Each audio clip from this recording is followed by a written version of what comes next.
ప్రాజెక్టుల్లో గేట్లు కేబుల్ మరమ్మతులు కొనసాగుతున్నాయి. ఇప్పటికే 4 గేట్లకు మరమ్మతులు పూర్తయ్యాయని, మరో 4 గేట్లకు మరమ్మతులు పనులు కొనసాగుతున్నాయని జూరాల ప్రాజెక్టు సూపరింటెండెంట్ రహీముద్దీన్ తెలిపారు. జూరాల 9వ గేట్ వద్ద కేబుల్ తెగిపడిందని, మరో 7 గేట్ల రూపులు బలహీనంగా ఉన్నాయన్నారు. అయితే 10 లక్షల క్యూసెక్కుల వరద ప్రవాహం ఉన్నా ప్రమాదం ఏదీ ఉండదన్నారు. జూరాలకు ఎలాంటి ముప్పు లేదని, అవాస్తవ ప్రచారాలను నమ్మొద్దని రహీముద్దీన్ తెలిపారు.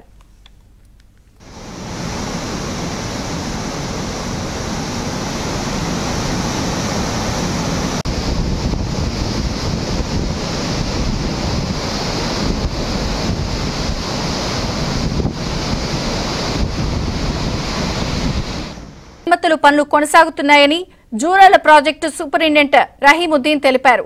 జూరాల 9వ గేట్ వద్ద కేబుల్ తెగిపడిందని, మరో 7 గేట్ల రూపులు బలహీనంగా ఉన్నాయన్నారు. అయితే 10 లక్షల క్యూసెక్కుల వరద ప్రవాహం ఉన్నా ప్రమాదం ఏదీ ఉండదన్నారు.